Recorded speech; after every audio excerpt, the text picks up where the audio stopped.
ಎಲ್ಲರಿಗೂ ನಮಸ್ಕಾರ. ಶಿಕ್ಷಕ ವೃತ್ತಿ ಪವಿತ್ರ ವೃತ್ತಿ, ಶಿಕ್ಷಕ ವೃತ್ತಿ ಶ್ರೇಷ್ಠ ವೃತ್ತಿ. ಇಂತಹ ಪವಿತ್ರ ವೃತ್ತಿ ಶ್ರೇಷ್ಠ ವೃತ್ತಿಯಲ್ಲಿರುವ ಎಲ್ಲ ಶಿಕ್ಷಕರಿಗೂ ಶಿಕ್ಷಕರ ದಿನಾಚರಣೆಯ ಶುಭಾಶಯಗಳು. ಸೆಪ್ಟೆಂಬರ್ 5 ರಾಧಾಕೃಷ್ಣನವರ ಹುಟ್ಟುಹಬ್ಬ. ರಾಧಾಕೃಷ್ಣನವರು ತಮ್ಮ ಹುಟ್ಟುಹಬ್ಬವನ್ನು ಶಿಕ್ಷಕರ ದಿನಾಚರಣೆಯನ್ನಾಗಿ ಆಚರಿಸುವಂತೆ ಮಾಡಿದ್ದಾರೆ. ಈ ಒಂದು ಶಿಕ್ಷಕರ ದಿನಾಚರಣೆಯನ್ನು ಆಚರಿಸಲು ಅವಕಾಶ ಮಾಡಿಕೊಟ್ಟಿರುವಂತಹ ರಾಧಾಕೃಷ್ಣನವರಿಗೆ ತುಂಬು ಹೃದಯದ ಕೃತಜ್ಞತೆಗಳು. ನನ್ನ ಶಾಲಾ ಕಾಲೇಜುಗಳಲ್ಲಿ ಪಾಠವನ್ನು ಬೋಧಿಸಿರುವಂತಹ ಎಲ್ಲ ಶಿಕ್ಷಕರಿಗೂ ಕೂಡ ಹೃದಯಪೂರ್ವಕ ಅಭಿನಂದನೆಗಳನ್ನು ಸಲ್ಲಿಸುತ್ತಾ ಅವರಿಗೂ ಕೂಡ ಶಿಕ್ಷಕರ ದಿನಾಚರಣೆಯ ಶುಭಾಶಯಗಳು. ಸಾಧನಾ ಪೂರ್ವ ಪ್ರಾಥಮಿಕ ಶಾಲೆಯಲ್ಲಿ ಕಾರ್ಯನಿರ್ವಹಿಸುತ್ತಿರುವ ಶಿಕ್ಷಕಿಯರ ಬಳಗಕ್ಕೆ ಅಂತರಾಳದ ಕೃತಜ್ಞತೆಯನ್ನು ಸಲ್ಲಿಸುತ್ತಾ ಅವರಿಗೂ ಕೂಡ ಶಿಕ್ಷಕರ ದಿನಾಚರಣೆಯ ಶುಭಾಶಯಗಳು. ಈ ಶಿಕ್ಷಕರ ದಿನಾಚರಣೆಯ ಪ್ರಯುಕ್ತವಾಗಿ ನಾನು ಶಿಕ್ಷಕರೊಂದಿಗೆ ಕೆಲವು ವಿಚಾರಗಳನ್ನು ಹಂಚಿಕೊಳ್ಳಲು ಬಯಸುತ್ತೇನೆ. ಉತ್ತಮವಾದ ಶಿಕ್ಷಕರು ಎಂದರೆ ಯಾರು? ಹೂ ಇಸ್ ಗುಡ್ ಟೀಚರ್? ನಾವು ಯಾರನ್ನು ಉತ್ತಮ ಶಿಕ್ಷಕರು ಅಂತ ಕರಿಬಹುದು? ಇಲ್ಲಿ ಎರಡು ವಿಧವಾದ ಶಿಕ್ಷಕರನ್ನ ನಾವು ಕಾಣಬಹುದು. ಅಂದ್ರೆ ಈ ಎರಡು ವಿಧದಲ್ಲಿ ಇರ್ತಕ್ಕಂಥ ಶಿಕ್ಷಕರು ಮಕ್ಕಳ ಬ್ರೇನ್ ಅಲ್ಲಿ ಅವರು ಲೈಫ್ ಲಾಂಗ್ ಒಂದು ರಿಜಿಸ್ಟರ್ ಆಗಿರ್ತಾರೆ, ಅಥವಾ ಅಚ್ಚಳಿಯದೆ ಒಂದು ಮಕ್ಕಳ ಮೆದುಳಿನಲ್ಲಿ ಅವರು ಅಚ್ಚಳಿಯದೆ ಉಳಿದು ಬಿಡ್ತಾರೆ. ಆ ರೀತಿಯ ಎರಡು ವಿಧವಾದ ಶಿಕ್ಷಕರು ಯಾರು? ಒಂದು ವಿಧವಾದ ಶಿಕ್ಷಕರು ಅಂತಂದ್ರೆ ಯಾರು ಮಕ್ಕಳಿಗೆ ತುಂಬಾ ಹೊಡೆದು ಬಡದು ಪನಿಷ್ಮೆಂಟ್ ಕೊಟ್ಟು ಅವರಿಗೆ ಹಿಂಸೆ ಕೊಟ್ಟು ಅವರಿಗೆ ಒಂದು ಕೆಟ್ಟ ಕೆಟ್ಟ ಪದಗಳನ್ನ ಅವ್ಯಾಚ್ಯ ಪದಗಳನ್ನ ಬಳಸಿ ಅವರಿಗೆ ತುಂಬಾ ಇನ್ಸಲ್ಟ್ ಮಾಡಿದಂತಹ ಶಿಕ್ಷಕರು ಒಂದು ನೆಗೆಟಿವ್ ಇಂಪ್ಯಾಕ್ಟ್ ಆಗಿ ಮಕ್ಕಳ ಬ್ರೇನ್ ಅಲ್ಲಿ ರಿಜಿಸ್ಟರ್ ಆಗಿಬಿಡ್ತಾರೆ. ಯಾವ ರೀತಿ ಅಂತಂದ್ರೆ ಅವರು ಒಂದು ಕಾಡುವ ನೆನಪಾಗಿ, ಕಾಡುವ ಶಿಕ್ಷಕರಾಗಿ ಅಥವಾ ಕಾಡುವ ನೆನಪಾಗಿ ಅವರು ಮಕ್ಕಳ ಮೆದುಳಲ್ಲಿ ಉಳಿದು ಬಿಡ್ತಾರೆ. ಇನ್ನೊಂದು ವಿಧವಾದ ಶಿಕ್ಷಕರು ಯಾವ ರೀತಿ ಅಂತಂದ್ರೆ ಅವರು ಒಂದು ತಾಯಿಯ ಒಂದು ಪ್ರೀತಿಯನ್ನ ಕೊಟ್ಟು ಒಂದು ತಾಳ್ಮೆಯಿಂದ, ಸಹನೆಯಿಂದ, ಪ್ರೀತಿಯಿಂದ ಯಾರು ಮಕ್ಕಳಿಗೆ ಪಾಠವನ್ನ ಹೇಳಿಕೊಟ್ಟಿರ್ತಾರೋ ಅಂತಹ ಶಿಕ್ಷಕರು ಒಂದು ಪಾಸಿಟಿವ್ ಇಂಪ್ಯಾಕ್ಟ್ ಆಗಿ ಮಕ್ಕಳ ಬ್ರೇನ್ ಅಲ್ಲಿ ರಿಜಿಸ್ಟರ್ ಆಗಿಬಿಡ್ತಾರೆ. ಈ ರೀತಿ ಎರಡು ರೀತಿಯಲ್ಲಿ ಮಕ್ಕಳಿಗೆ ನಾವು ಒಂದು ಇಂಪ್ಯಾಕ್ಟ್ ಅನ್ನ ಮಾಡಬಹುದು, ಅಥವಾ ಎರಡು ರೀತಿಯಲ್ಲಿ ಮಕ್ಕಳ ಮೆದುಳಲ್ಲಿ ಶಿಕ್ಷಕರಾಗಿ ನಾವು ರಿಜಿಸ್ಟರ್ ಆಗಬಹುದು. ಅಂದ್ರೆ ಇಲ್ಲಿ ನಾವು ಯಾವ ರೀತಿಯ ಶಿಕ್ಷಕರಾಗಬೇಕು ಅಂತಕ್ಕಂಥ ನಿರ್ಧಾರ, ಒಂದು ಆಯ್ಕೆ ನಮಗೆ ಬಿಟ್ಟದ್ದು.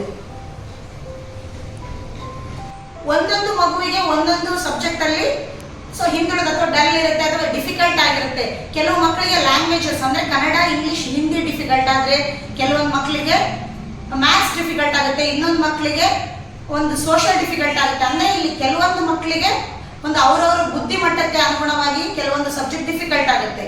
ಇಲ್ಲಿ ಫಾರ್ ಎಕ್ಸಾಂಪಲ್ ಒಂದು ವಿದ್ಯಾರ್ಥಿಗೆ ಮ್ಯಾಥ್ಸ್ ಅಂದ್ರೆ ತುಂಬಾ ಡಿಫಿಕಲ್ಟ್, ಅದು ತಲೆಗೆ ಹೋಗ್ತಿರಲ್ಲ. ಅಂತಹ ವಿದ್ಯಾರ್ಥಿಗೆ ಆ ಮ್ಯಾಥ್ಸ್ ಟೀಚರ್ ಅಂದ್ರೆ ತುಂಬಾ ಪ್ರೀತಿ, ತುಂಬಾ ರೆಸ್ಪೆಕ್ಟ್.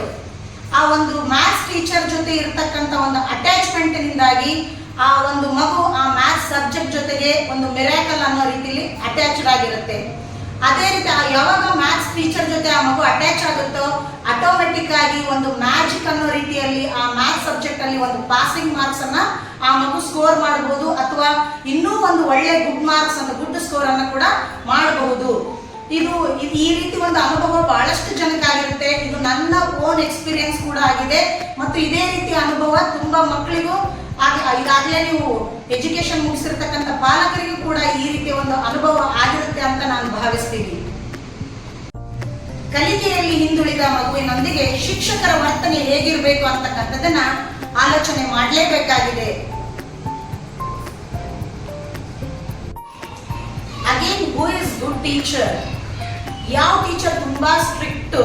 ಮಗು ಯಾವ ಟೀಚರ್ ಅನ್ನ ನೋಡಿ ಹೆದರ್ಕೊಂಡು ಓಡಿ ಹೋಗುತ್ತಾ, ದೂರ ಹೋಗುತ್ತೋ, ಅಥವಾ ಮಗು ಯಾವ ಮನಸ್ಸು ಬಿಚ್ಚಿ ಯಾವ ಶಿಕ್ಷಕರೊಂದಿಗೆ ಮಾತಾಡಲ್ಲೋ ಅಂತಹ ಶಿಕ್ಷಕರು ಉತ್ತಮ ಶಿಕ್ಷಕರಾಗಲಿಕ್ಕೆ ಸಾಧ್ಯನೇ ಇಲ್ಲ. ಯಾರ ಜೊತೆ ಮಗು ಒಂದು ಶಿಕ್ಷಕರನ್ನ ನೋಡಿದ ತಕ್ಷಣ ಒಂದು ಮುಗುಳ್ನಾಗೆ ಸ್ಮೈಲ್ ಅನ್ನ ಕೊಟ್ಟು good morning, good afternoon, good evening ಅಂತ ವಿಶ್ ಮಾಡುತ್ತೋ, ಅಥವಾ ಆ ಒಂದು ಮನೆಯಲ್ಲಿ ನಡೆದಿರ್ತಕ್ಕಂಥ ಘಟನೆ ಆಗಿರ್ಬೋದು, ಅಥವಾ ಯಾವುದೇ ಒಂದು ತನ್ನ ಭಾವನೆಯನ್ನ ಯಾವುದು ಹಂಚಿಕೊಳ್ಳಿಕ್ಕೆ ಒಂದು ಫ್ರೀಡಮ್ ಅನ್ನ, ಸ್ವತಂತ್ರವನ್ನ ಯಾವ ಶಿಕ್ಷಕರು ಕೊಟ್ಟಿರ್ತಾರೋ ಆ ಒಂದು ಶಿಕ್ಷಕರಂದ್ರೆ ಅವ್ರಿಗೆ ಯಾವುದೋ ಭಯ ಭೀತಿ ಇಲ್ಲದೆ ಒಂದು ಫ್ರೆಂಡ್ಲಿ ಒಂದು ಭಾವನೆಯಿಂದ ಯಾರು ಇರ್ತಾರೋ ಅಂಥವರನ್ನ ನಾವು ಉತ್ತಮ ಶಿಕ್ಷಕರು ಅಂತ ಪರಿಗಣಿಸಬಹುದು. ಟೀಚರ್ ಮಕ್ಕಳಿಗೆ ಹೋಮ್ವರ್ಕ್ ಬರೆದಿಲ್ಲ ಅಂದ್ರೆ ಪನಿಷ್ಮೆಂಟ್, ಒಂದು ಹ್ಯಾಂಡ್ ರೈಟಿಂಗ್ ನೀಟ್ ಆಗಿಲ್ಲ ಅಂತ ಹೇಳೋದಾಗಿರಬಹುದು, ಶಾಲೆ ತಡವಾಗಿ ಬಂದ್ರೆ ಒಂದು ಪನಿಷ್ಮೆಂಟು, ಈ ರೀತಿ ಅದು ಇಲ್ಲ ಇದು ಇಲ್ಲ ಮಕ್ಕಳ ಹತ್ರ ಇರ್ತಕ್ಕಂಥ ಕುಂದುಕೊರತೆಗಳನ್ನ ನಾವು ಯಾವಾಗಲೂ ಕುಂದುಕೊರತೆಗಳನ್ನ ನಾವು ಪಾಯಿಂಟ್ ಔಟ್ ಮಾಡಿ ತೋರಿಸ್ತಾ ಇರ್ತೀವಿ. ಅವ್ರಿಗೆ ಒಂದು ಮ್ಯಾನರ್ಸ್ ಪಟ್ಟಿನೇ ನಾವು ಟೀಚರ್ಸ್ ಇಷ್ಟು ಉದ್ದಕ್ಕೆ ಹೇಳ್ಬಿಡ್ತೀವಿ. ರೂಲ್ಸ್ ರೆಗ್ಯುಲೇಷನ್ ಹೇಳೋದು ತುಂಬಾ ಸುಲಭ. ನಾವು ಆಸ್ ಎ ಟೀಚರ್ ನಾವು ರೂಲ್ಸ್ ರೆಗ್ಯುಲೇಷನ್ ಅನ್ನ ತುಂಬಾ ಸುಲಭವಾಗಿ ಹೇಳ್ಬಿಡ್ತೀವಿ. ಆದ್ರೆ ಆಸ್ ಎ ಟೀಚರ್ ಆಗಿ ನಾವು ರೂಲ್ಸ್ ರೆಗ್ಯುಲೇಷನ್ ಅನ್ನ ಫಾಲೋ ಮಾಡ್ತಾ ಇದೀವಾ? ಶಾಲೆಗೆ ಸರಿಯಾದ ಸಮಯಕ್ಕೆ ಬರ್ತಾ ಇದೀವಾ? ಸಮಯದ ಪರಿಪಾಲನೆಯನ್ನ ಮಾಡ್ತಾ ಇದೀವಾ? ನಮ್ಮ ವರ್ತನೆಯನ್ನ ಎಷ್ಟು ರೀತಿಯಲ್ಲಿ ಎಷ್ಟು ಮಟ್ಟದಲ್ಲಿ ನಾವು ಸರಿಯಾಗಿ ಇಟ್ಟುಕೊಂಡಿದ್ದೀವಿ ಅಂತಕ್ಕಂಥದ್ದನ್ನ ನಾವು ಅವಲೋಕನವನ್ನ ಮಾಡಲೇಬೇಕಾದಂತ ವಿಚಾರವಾಗಿದೆ.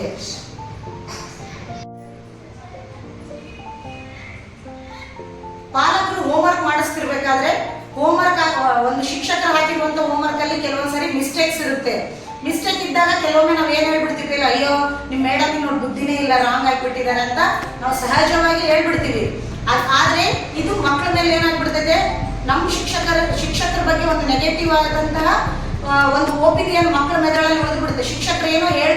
ಪಾಲಕರೇನೋ ಹೇಳ್ಬಿಟ್ಟು ಮರ್ತೋಗ್ಬಿಡ್ತಾರೆ, ಆದ್ರೆ ಅದು ಮಕ್ಕಳ ಮೆದುಳಲ್ಲಿ ಹಾಗೆ ಉಳಿದು ಬಿಡುತ್ತೆ. ಈ ರೀತಿಯಾಗಿ ನಾವು ಶಿಕ್ಷಕರ ಬಗ್ಗೆ ಹಗುರವಾಗಿ ನಾವು ಮನೆಯಲ್ಲಿ ಮಾತಾಡೋದ್ರಿಂದ ಆ ಮಕ್ಕಳಿಗೆ ಶಿಕ್ಷಕರ ಮೇಲೆ ಒಂದು ಗೌರವ ಕಡಿಮೆ ಆಗುತ್ತೆ.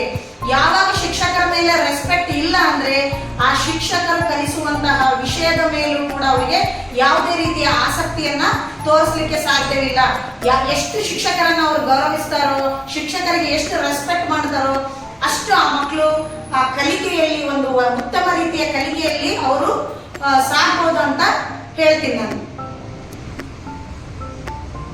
ಪ್ರತಿಯೊಂದು ಶಾಲೆಯಲ್ಲಿ ಮಂತ್ಲಿ ಟೆಸ್ಟ್ ಅನ್ನ ತಗೊಂಡು ಆ ಒಂದು ಆನ್ಸರ್ ಶೀಟ್ ಅನ್ನ ಇವ್ಯಾಲ್ಯುವೇಟ್ ಮಾಡಿ ಅವರಿಗೆ ಮಾರ್ಕ್ಸ್ ಅನ್ನ ಕೊಟ್ಟು ಪ್ರೋಗ್ರೆಸ್ ಅನ್ನ ರಿಪೋರ್ಟ್ ಮಾಡಲಾಗುತ್ತೆ. ಅಂದ್ರೆ ಪ್ರತಿ ತಿಂಗಳು ಮಕ್ಕಳ ಕಲಿಕೆ ಮಟ್ಟ ಯಾವ ರೀತಿಯಲ್ಲಿದೆ ಅಂತ ಹೇಳಿ ಒಂದು ಪರೀಕ್ಷೆ ಮಾಡತಕ್ಕಂತ ವಿಧಾನ ಇದು ಪ್ರತಿ ಶಾಲೆಯಲ್ಲಿ ಕೂಡ ನಾವು ಇದು ಮಾಡಲಾಗುತ್ತೆ. ಹಾಗಾದ್ರೆ ಆಸ್ ಎ ಟೀಚರ್ ಆಗಿ ಪ್ರತಿ ತಿಂಗಳು ಮಕ್ಕಳಿಗೆ ಇವ್ಯಾಲ್ಯುವೇಟ್ ಮಾಡ್ತಾ ಇದೀವಿ, ಅದೇ ರೀತಿ ನಮಗ್ ನಾವೇ ಇವ್ಯಾಲ್ಯುವೇಟ್ ಮಾಡ್ತಾ ಇದೀವ? ಆಸ್ ಎ ಟೀಚರ್ ಆಗಿ ನಾವು ಪ್ರತಿ ತಿಂಗಳು ಮಂತ್ ಬೈ ಮಂತ್ ನಾವೆಷ್ಟು ಇಂಪ್ರೂವ್ಮೆಂಟ್ ಆಗ್ತಾ ಇದೀವಿ, ನಾವೆಷ್ಟು ನಾಲೆಜ್ ಗೇನ್ ಮಾಡ್ತಾ ಇದೀವಿ, ನಾವೆಷ್ಟು ಟೀಚಿಂಗ್ ಸ್ಕಿಲ್ಸ್ ಅನ್ನ ಅಕ್ವೈರ್ ಮಾಡ್ತಾ ಇದೀವಿ ಅಂತ ನಾವು ಅದನ್ನ ಗಮನಿಸಲೇಬೇಕು ಮತ್ತು ಅದನ್ನ ನಿರ್ಲಕ್ಷ್ಯ ಮಾಡುವಂತೆಯೇ ಇಲ್ಲ. ಒಂದು ಮಗು ಕಲಿತಾ ಇಲ್ಲ ಅಂತಂದ್ರೆ it is not failure of learning, it is the failure of teaching. ಎಲ್ಲಿ ಫೇಲ್ಯೂರ್ ಆಫ್ ಲರ್ನಿಂಗ್ ಇದೆ ಅಂತಂದ್ರೆ ಅಲ್ಲಿ ಫೇಲ್ಯೂರ್ ಆಫ್ ಟೀಚಿಂಗ್ ಕೂಡ ಕನ್ಸಿಡರ್ ಆಗುತ್ತೆ. ಅತ್ಯುತ್ತಮ ಸಮಾಜವನ್ನು ನಿರ್ಮಿಸುವಲ್ಲಿ ಶಿಕ್ಷಕರ ಪಾತ್ರ ಬಹುದೊಡ್ಡದಾಗಿರುತ್ತದೆ. ಈ ಒಂದು ಅತ್ಯುತ್ತಮ ಸಮಾಜವನ್ನ ನಿರ್ಮಿಸುವಲ್ಲಿ ನಾವೆಲ್ಲ ಸಂತೋಷದಿಂದ ಶ್ರಮಿಸೋಣ ಅಂತ ಹೇಳ್ತಾ, ಪ್ರತಿಯೊಬ್ಬ ಶಿಕ್ಷಕನ ಟೀಚಿಂಗ್ ಸಕ್ಸಸ್ಫುಲ್ ಟೀಚಿಂಗ್ ಆಗಲಿ ಅಂತ ಹೇಳ್ತಾ ಎಲ್ಲರಿಗೂ ಮತ್ತೊಮ್ಮೆ ಶಿಕ್ಷಕರ ದಿನಾಚರಣೆಯ ಶುಭಾಶಯಗಳು. ಧನ್ಯವಾದಗಳು.